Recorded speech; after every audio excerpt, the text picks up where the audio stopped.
yeah, this is what we're working with. It's already looking 10,000 times better. It helps that it is a lace front, of course, but now what I like to do is deal with the little baby hairs. So what I will do is take a little section around the part. I'm going to go in and create little baby hairs. First, going to do this with the thinning shears. I'm just basically going to cut off chunks like so.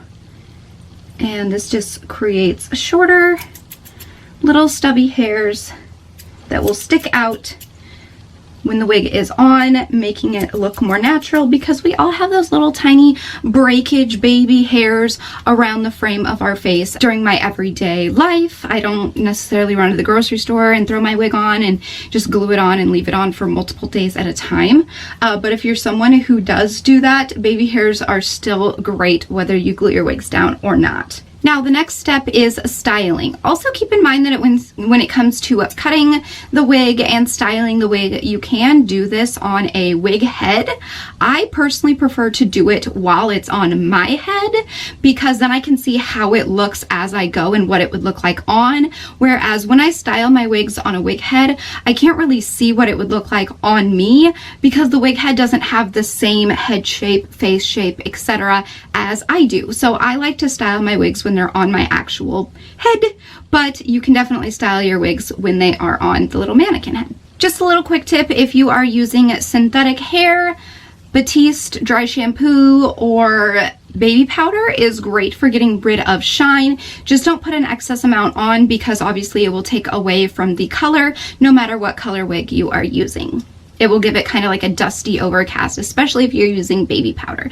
But just a little tip, it does help take away the shine. This wig isn't too shiny because it is real hair, so I'm not going to worry about that too much, but I just wanted to throw that little tip in there that dry shampoo is a godsend when it comes to wigs. Okay, so now I'm going to go ahead and work on styling my wig, and since this is real human hair, you can use your hot tools on a little bit higher of a setting, and you can also use products like heat protectant and things like that. And yes, so here you can see it's all floofy, crazy, kind of hectic. We are gonna curl this bad boy. While my curling wand is heating up, I am using the NuMe 5-in-1. I don't remember which barrel this is, but while it is heating up, I wanted to talk a little bit about the part some more. So what I like to do with my part, as you can see, it's not very like defined right now. So I will go in with some tweezers. And when it comes to synthetic hair, you have to be kind of careful with this, because synthetic hair doesn't like to pluck out as easily, so you can actually damage the lace that way. But I like to take some tweezers and go in and just pluck out some of the hairs in that part. So once I have done that and I've kind of opened up the part just a little bit, I'm gonna go in with a little makeup brush and my concealer, and I'm gonna go in and gently fill in that part with that concealer, being careful not to get it on the roots.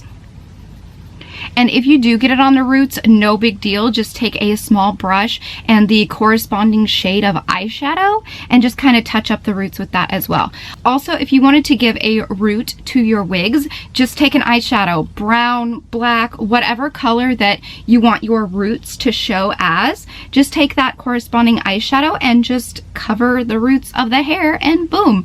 Usually I don't like when my roots show, and I tend to keep up with my pink hair on my natural head very frequently, so my roots don't get bad that often. So I like to just keep the vibrance of my pink hair just normally. I'm not going to add roots to this, but I am going to go in and just, like I said, lighten up that part just a little bit. So you can choose to either straighten, curl, style, however the heck you want.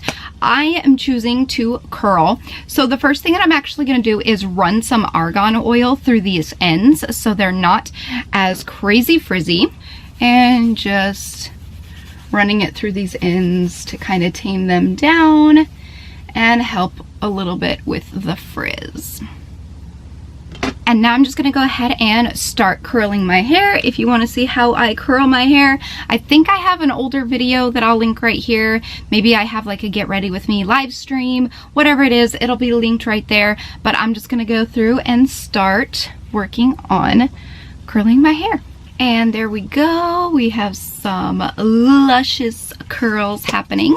Now I'm just going to go in with some hairspray. Keep in mind that if you are using a synthetic wig or styling a synthetic wig, you want a light hold hairspray, not a super extra mega hold hairspray.